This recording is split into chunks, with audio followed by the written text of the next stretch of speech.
오늘은 이정환의 국치비가 또는 비가라고도 합니다. 열수로 된 연시조에 대해서 살펴보도록 하겠습니다.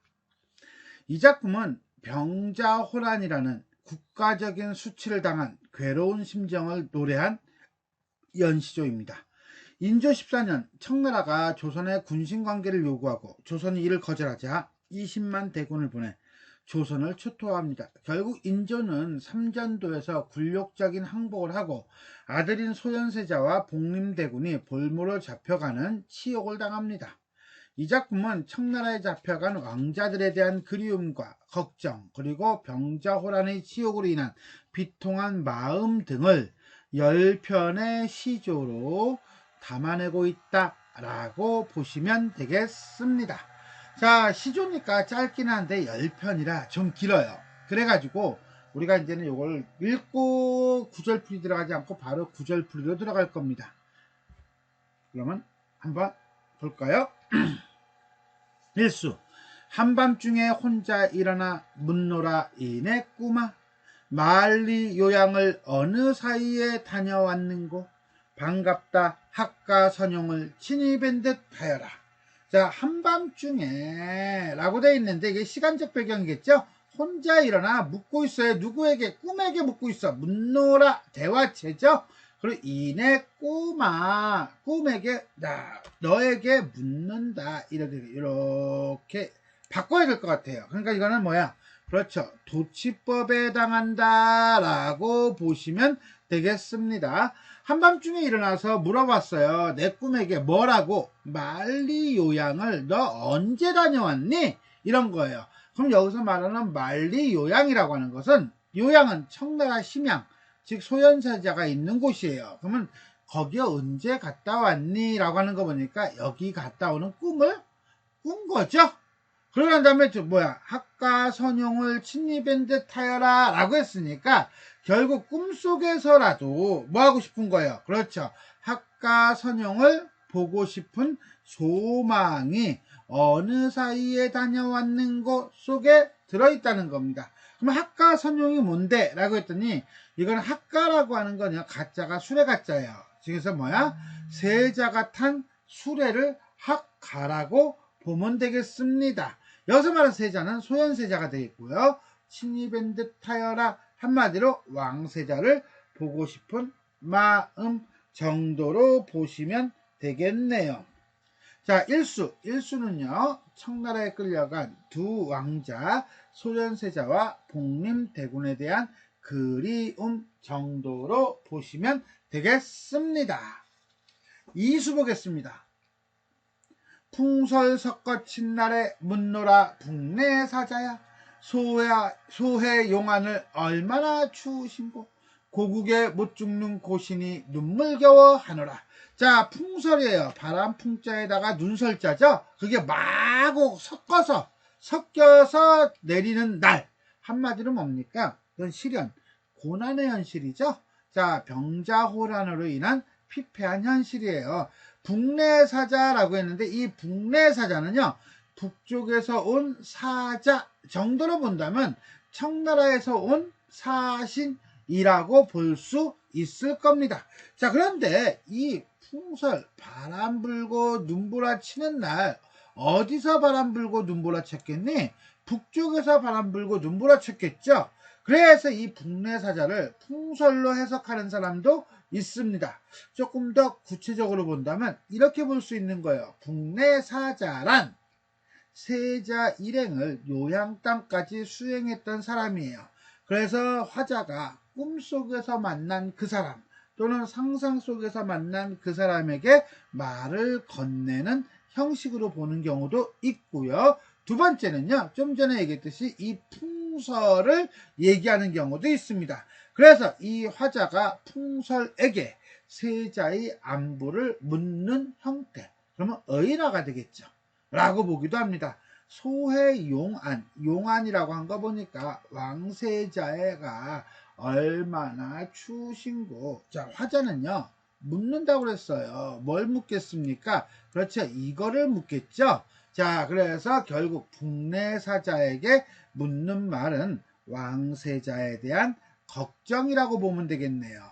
고국에서 죽지 못하는 외로운 신하가 내가 화자가 눈물겨워하노라. 무엇에 대해서? 세자에 대해서 눈물겨워한다는 얘기예요. 결국은 세자, 자 소현세자와 그 다음에 복림대군에 대한 걱정과 그 다음에 풍설이 섞어치는 이 현실에 대한 슬픔을 얘기하고 있다라고 보시면 되겠습니다. 3수 보겠습니다. 후생 죽은 후에 항왕을 니달래리 초군 3년의 간고도 그지없다. 어느 제 한일이 말과 태공옥에 할고. 자 여기서 항왕이라는 말 그 다음에 초군이라는 말 들어가는 거 보니까 딱 이거 뭐예요? 그렇죠. 고사 인용이죠. 뭐 고사야? 그렇지. 초나라와 한나라, 한나라와 초나라. 한마디로 유방과 항우에 대한 고사라고 보면 될 것 같아요. 자 여기서 우리는 후생이라는 사람이 나와요. 이게 먼 훗날 죽어서 다음 생에 이렇게 해석하지 마시고요. 옛날 한옛날 호랑이가 담배 피던 시절 한나라 유방의 신하입니다. 그러니까 사람 이름이란 얘기예요. 알겠습니까? 헷갈리면 안 돼요. 이걸 뭐 먼 훗날 해가지고 뭐 윤회사상 이렇게 해석하면 큰일 난다는 거죠. 오케이? 자 그럼 후생의 고사라고 했는데 이게 무슨 소리냐? 이거예요. 초안전쟁 중에 항우를 설득해서 유방과 휴전을 약속받은 후 항우가 볼모를 잡고 있던 유방의 부모나 아내 등을 돌려보내게 한 신하가 바로 후생이에요. 그러니까 항우와 유방과 항우 사이에서 연결고리가 됐던 그런 사람이라고 보면 되겠죠. 물론 나중에 유방은 약속을 어기고 항우를 공격해서 전쟁에 승리합니다. 어쨌거나 간에 후생은 유방의 신하로 항왕을 달래러 간 사람이에요. 자 그렇다면 이 항왕을 청나라를 보고요. 그 다음에 후생은 자 신하라고 봐야겠죠. 그러면 유방은 조선이라고 봅시다. 그러면 볼모로 잡혀 청나라에 가 있는 세자를 위해서 청나라를 달래 신하가 없는 현실 누가 달래리 라고 했으니까 그것에 대한 안타까움을 얘기하고 있다라고 보면 돼요. 초군 3년에 초나라 군사로 3년 동안 있으면서 간고 즉 어렵고 힘들고 가난하고 고생스러운 것이 끝이 없다. 매우 힘이 든다. 이 소리가 되겠어요. 어느 때 한나라 태양이 밝아서 태공을 오게 할 거라고 했어요. 그러면 이 한나라 태양이라고 하는 것은 한나라 국력이 세져서 또는 유방의 힘이 세져서 이런 의미겠죠. 이걸 우리가 이제는 조선 당시 현실하고 연결시킨다면 조선의 힘이 세져서 뭐 이렇게 될 거예요. 태공을 오게 한다라고 했는데 이 태공이라고 하는 건 결국 뭐가 되겠어요? 그렇죠. 이 태공이라고 하는 것은 결국은 세자겠죠. 세자를 고국에 모셔올 것인가 라고 노래하고 있는 거다라고 보면 돼요. 그렇다면 세자 즉 왕자들을 구해올 신하가 없는 현실에 대한 안타까움이라고 볼 수 있겠네요. 자 그러면 사수 보겠습니다. 박재상 죽은 후에 임의시름 알리없다. 이역 충궁을 뉘라서 모셔오리. 지금의 치술령 기혼을 못 내서라 하노라. 자 이렇게 되겠죠. 박재상이라고 하는 것은 우리가 박재상 고사를 얘기할 거예요. 그죠? 옛날 한옛날 신라 때 충신으로 일본에 붙잡혀간 왕의 아우 미사은을 귀국시키고 자기 자신은 희생했죠. 근데 이 박재상보다는 더 유명한 건 누굽니까? 그렇죠. 박재상의 부인이죠. 부인이 치술령에서 남편을 기다리다가 뭐가 됐어요? 망부석이 되었다라고 하는 망부석 설화의 주인공이 바로 누굽니까? 박재상 부인이죠. 어쨌거나 간에 박재상이 죽은 후에 임의시름을 아는 사람이 없대요. 그러면 이 임의시름인 박재상은 알고 있었다는 거죠. 그럼 임이 누구겠어요? 그렇죠. 신라 눌지마리간일 거예요. 이걸 조선의 현실로 연결시킨다면 인조로 볼 수 있겠죠. 그러면 임의시름이라고 하는 거 밑에 보면 뭐야? 그렇죠. 일본에 잡혀간 왕의 아우에 대한 근심 걱정이라고 본다면 결국 뭡니까? 청나라에 끌려간 왕자에 대한 인조의 걱정이라고 볼 수도 있겠죠. 어쨌거나 간에 박재상이 죽고 난 다음에 이런 걸 아는 사람이 없어. 이역 춘궁, 춘궁이에요. 춘궁이라고 하는 것은 또 다른 궁, 그러니까 한마디로 세자나 왕자가 있는 궁이라고 보면 돼요. 이역이라는 건 다른 나라예요. 그러면 이역 춘궁, 그럼 뭐야? 다른 나라에 있는 왕자, 다른 나라에 있는 세자 정도가 되겠죠. 그렇다면 여기죠, 여기 미사은이죠, 미사은. 근데 이 미사은을 우리는 이제는 당시 조선시대로 본다면 소현세자나 복림대군 정도로 보시면 될 거예요. 누가 모셔왔으면 좋겠구나. 지금 치술령 귀훈, 즉 한마디로 뭐예요? 자, 박재상과 같은 충신이 없음을 못내 슬퍼하노라. 한마디로 그러한 충신을 찾기 힘든 상황에 대한 안타까움이죠. 그래서 충신이 없는 현실에 대한 슬픔이라고 보시면 되겠습니다. 5수 보겠습니다. 모구를 돌아보니 위사람 어예쁘다. 세월이 자로가니 칙줄이 길었으라. 이 몸에 헤어진 갓옷을 기어줄 리 없애라. 자, 모구 나오고요, 위나라 사람 나오고 하는 거 보니까 이것도 고사를 인용한 거네요. 자, 이 모구는요, 중국에 있는 모구 지역이래요. 이 모구 지역은 시경에 나오는 고사를 인용한 것이다 라고 보면 되는데, 일단 봅시다. 위나라 사람이 불쌍하구나 라고 하는 요 부분을 이렇게 봅시다. 춘추시대 오랑캐가 침입하여 여후가 쫓겨나게 되자 위나라로 도망가 구원을 요청했으나 들어주지 않자 앞이 높고 뒤가 낮은 모구에 올라 치기 잘한 것을 보며 위나라 임금을 원망했다고 한다. 이게 뭔데? 그러니까 뭐예요? 오랑캐 청나라가 침입을 해요. 그래서 조선이 망해가요. 그래서 모구에 가서 도움을 요청해요. 근데 도와주지 않아. 한마디로 조선이 청나라의 침략을 당했으나 도와주는 이가 없는 것을 비유하는 것이다 라고 보시면 돼요. 세월이 빠르게 흐르니 칙줄이 길었구나. 요거는 뭐 요거하고 연결되겠죠. 어디 갔어 여기 치기 잘한 것을 보면서 원망했다는 거, 요거죠. 이 몸이 헤어진 갓옷을 기어줄리. 헤어진 갓옷을 기어준다는 것은 청나라의 침략으로 인해서 나라가 망하고 힘든 것을 도와주는 사람, 막아주는 사람이 없는 것에 대한 안타까움이에요. 그래서 조선을 도와줄 국가가 없는 현실에 대한 탄식 정도로 보시면 되겠습니다. 결국 이 오수는요, 이 고사가 다 하네. 그죠? 자, 6수 보겠습니다. 조정을 바라보니 무신도 하만하라. 신구한 화친을 눈을 두고 한 것인고 슬프다. 조굴이 이미 죽으니 참승할 리 없어라. 조정을 바라보니, 조정을 들여다보니까 무신이니까 뭐야? 문신의 반대잖아. 그치? 뭐야? 무예가 충출한 신하들이 참 무척 많구나.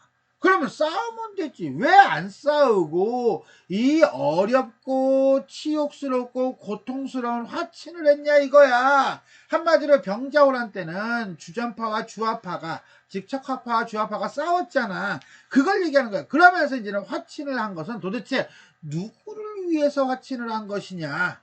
한마디로 화친을 주장한 신하들에 대한 원망이 드러나는 거예요. 아, 슬프다. 조구리가 이미 죽었으니. 조구리라고 하는 건요, 조시성을 가진 마부예요. 마부가 뭐 하는 사람이에요? 그렇지, 말을 끌고 가는 사람이잖아요. 말이 어디로 갈지 방향을 정해주는 사람이에요. 한마디로 이 나라에 충신이 없으니 높은 일을 호위하며 수레를 같이 탈 이가 없구나. 결국 뭡니까? 그렇죠. 자, 왕자가 지금 청나라에 있단 말이야. 그분들을 모시고 조선으로 돌아올 충신이 없는 것에 대한 슬픔이라고 보면 돼요. 결국 뭡니까? 마지막 종작. 왕자를 모시고 올 충신이 없는 현실에 대한 슬픔 정도로 보시면 되겠습니다. 7수 보겠습니다. 구중 달 밝은 밤에 성녀일정 많으려니 이역 풍상의 학가인들 잊을 수냐. 이 밖에 억만창생을 못내분별 하시도다. 구중이라는 건 구중궁궐, 즉 궁궐을 얘기하겠죠. 궁궐 안 달 밝은 밤에 성려, 려자가 근심이에요. 그러니까 성려 그러면 임금의 근심 걱정, 인조가 지금 근심 걱정이 있어. 왜 근심 걱정이 있어? 그렇지, 자식이 지금 어디가 있으니까, 청나라에 붙잡가 있으니까. 그래서 자식에 대한 근심 걱정일 거예요. 그래서 일정이라고 하는 것은 분명히 꼭 많을 것이야. 왜? 먼 나라에서 고생하고 있는 세자에 대한 걱정이 없겠는가? 잊을 소냐 서리법이죠. 이 밖에 그리고 또 플러스 알파 뭐가 있어? 수많은 백성들, 그 백성들을 못내 분별한다는 건 얘는 참으로 가려운 애, 얘는 참으로 힘들게 사는 애, 얘는 참으로 배고픈 애, 얘는 참으로 아픈 애, 이렇게 걱정이 많을 것이야 라고 하는 거예요. 근데 이게 많다는 것이 아니라 많을 것이야, 한마디로 잊을 소냐 또는 분별하시도다, 이런 식으로 화자의 짐작이 드러나고 있다는 거예요. 그래서 걱정하실 것이야, 너무너무너무 안타까워, 이런 거죠. 그래서 왕자와 백성들에 대한 걱정으로 잠을 이루지 못하는 임금에 대한 안타까움. 탈수 보겠습니다. 구렁에 낳는 풀이 봄비에 절로기러 앓을 일 없으니 기한이 좋을 소냐. 우리는 너희만 못하여 시름겨워 하노라. 이때 구렁이라는 건 구렁텅이, 깊게 움푹 패인 땅이에요. 그럼 여기서 풀은 보통 민초, 백성을 가리키죠. 백성을 가리키는데 여기서는 그냥 풀이라고 보시면 되겠고요. 자연물이라고 보면 돼요. 미리 얘기한다면 화자의 처지와 대비되는 소재예요. 왜? 풀은요 봄비를 맞아서 저절로 길러져요. 근데 앓는 이가 없어. 고민하고 원통한 일이 없어. 누가? 풀이 고민할 게 뭐 있어. 앓을 일이 없니? 그 안이 좋을 소냐? 그 얼마나 좋니? 참으로 부럽구나. 우리는 너희 누구? 그렇지. 풀만 못하야. 이렇게 되는 거죠. 그러니까는 의인하고요 대비의 대상이에요. 왜? 우리는 너희만 못하잖아. 그러면서 시름겨워해. 너희는 걱정하고 원통할 일이 없지? 우리는 엄청나게 시름겨워 해가지고 자연과 인간의 대비를 통해서 화자의 심정을 드러내고 있죠. 그 화자의 심정이 뭔데요? 원통함이죠. 어디에 나와요? 그렇죠. 여기에 나오죠. 그래서 국치, 나라가 망한 거 아니, 나라가 치욕스러운 일을 당한 것에 대한 비분과 시름 정도로 보시면 되겠습니다. 구수 보겠습니다. 조그만 이 한 몸이 하늘 밖에 떠드니 오색 구름 깊은 곳에 어느 곳이 서울인고 바람에 지나는 검줄 같아서 갈 길 몰라 하노라. 조그만 이 몸, 조그만 이 한 몸은 누구겠어요? 그렇죠, 화자겠죠. 근데 하늘 밖을 떠돌아다니고 있어요. 하늘이라고 하는 것이 임금이 계신 곳이라면 화자는 지금 벼슬을 하고 있는 거야, 안 하고 있는 거야? 못 하고 있는 거지요. 그렇게 이해하면 돼요. 오색구름 깊은 곳에 어느 곳이 서울이야. 이 오색구름이 깔려서 도대체 어디가 서울인지 모르겠어. 나는 서울로 가서 님을 보고 싶은데 라는 거예요. 그러면 여기서 말하는 오색구름은 그렇죠, 화자가 하늘 또는 서울로 가는 것을 막는, 갈 수 없게 하는 장애물이라고 보면 돼요. 그래서 어느 곳이 서울인고 이러는 거예요. 근데 이 서울이라고 하는 이것을 단순히 경복궁이 있는 서울이라고 보기에는 조금 애매한 구석이 있습니다. 그래서 두 개로 해석이 되는데, 나라 일을 결정하는 인조가 있는 대궐, 한양으로 보는 관점과 세자가 머물러 있는 심양으로 보는 관점이 있어요. 됐어요? 바람에 지나는 검줄 같아서, 검줄이라고 하는 건요 검불의 어떤 옛날 말이라고 보시면 되는데, 나뭇가지 내지는 낙엽 같아서 갈 길 몰라 하노라. 내가 어디로 가야 될지 모르겠구나 라고 하는 일종의 무기력함 내지는 자괴감이에요. 이런 점에서 본다면은 현실을 타개할 수 없는, 현실에 대해서 어떤 극복할 수 없는 자신의 무기력함 내지는 무능력함에 대한 자괴감 정도로 이해하시면 되겠습니다. 다음에 십수 보겠습니다. 이거사 어린 거사 잔말 말았으라. 실실의 비가를 뉘라서 슬퍼하리. 어디서 탁주 한 잔 얻어 이 시름 풀까 하노라. 이거사 어린 거사 나이가 적은 것 아니죠? 어리다잖아요. 어리석다예요. 어리석은 거사 쓸데없는 소리 하지 마라. 칠실의 비가를 누가 슬퍼하겠는가. 가만 이것도 칠실의 비가 하는 거 보니까 이거 고사인용이죠. 원래 칠실이라고 하는 건요 매우 캄캄한 방이란 뜻이에요. 그럼 매우 캄캄한 방에서 뭐해? 슬픈 노래를 부른다는 거야. 슬플 빗자에 노래 같지 않으니까. 이걸 우리가 칠실고사라고 하는데 이거예요. 칠실은 중국 노나라의 고을입니다. 그러니까 캄캄한 방이지만 원래는 고을이야. 그곳의 여자가 나라의 우환을 생각하고 군신, 군자가 모두 당했는데 어찌 홀로 피하겠느냐며 슬퍼했다는 고사래요. 근데 이 여자가 이런 고민을 하고 슬퍼한들 나라가 변해? 안 변하죠. 즉 자신의 신분에 맞지 않는 걱정을 한다는 뜻이에요. 그렇다면 자, 이 어린 거사 쓸데없는 소리 하지 마라. 네가 걱정을 한들 누가 슬퍼하겠니? 네가 걱정하는 거? 그거 너무 오바야. 선 넘은 거야. 이런 뜻이에요. 즉 자신이 나라를 걱정하는 태도가 분수에 넘치는 행동이다 라고 노래함으로써 자신에 대한 뭐가 나옵니까? 자조적 태도죠. 왜?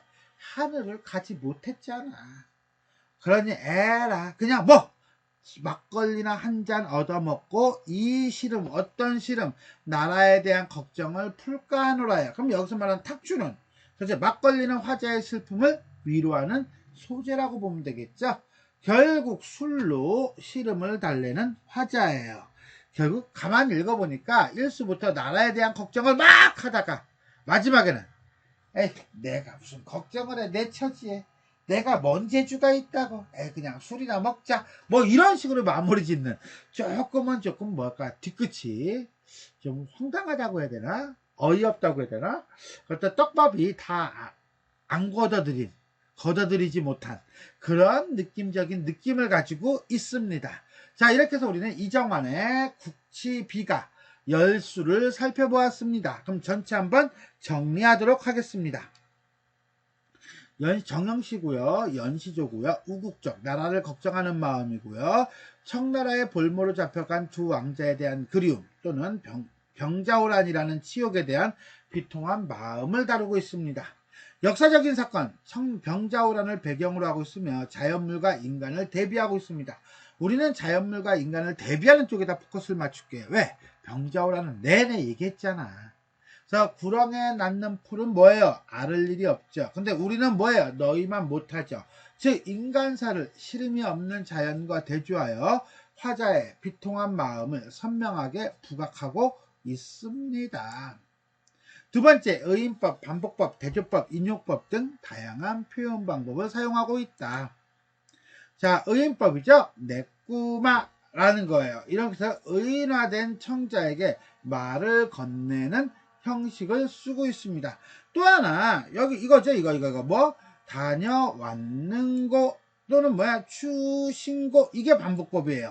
즉 무슨 소리냐면 이 능고 내지는 능고와 같은 동일한 어미를 반복해서 운율을 살리고 있다 이렇게 이해하시면 됩니다. 다음에 후생 죽은 후의 항왕을 니달래리 자 이거는 후생의 고사를 인용한 거죠. 다음에 박재상 죽은 후에 임의시름 알리 없다. 이건 뭐예요? 그렇죠. 박재상 고사를 인용한 거죠. 모구를 돌아보니 위 사람 예쁘다. 이건 뭐야? 시경에 있는 고사를 인용하고 있는 거고요. 칠실의 비가를 누가 슬퍼하리. 이건 뭐라 그랬죠? 그렇죠. 칠실고사를 인용한 거예요. 이렇듯이 다양한 고사를 인용해서 시적 상황과 화자의 정서를 드러내고 있다라고 보시면 되겠습니다. 자 이렇게 해서 우리는 이정환의 시조 국치비가에 대해 살펴보았습니다. 이 작품은요 연시조로 전체로 나오기보다는 일부가 나오거나 아니면 아예 열수 중에 한 수들이 따로 빼가지고 선택지로 나오는 경우가 많습니다. 그래서 이게 국치비가 안에 있는 시조인지도 모르고 공부하는 경우도 있어요. 어쨌거나 간에 우리는 열수 전체를 같이 봐야 큰 그림을 볼 수가 있다 라고 보시면 되겠어요. 자 이렇게 해서 이정환의 국치비가 전 열수를 살펴보았습니다. 지금까지 내용이 도움이 되셨다면 좋아요와 구독 버튼 눌러주시고요. 알림 설정 부탁드리겠습니다. 수고하셨습니다.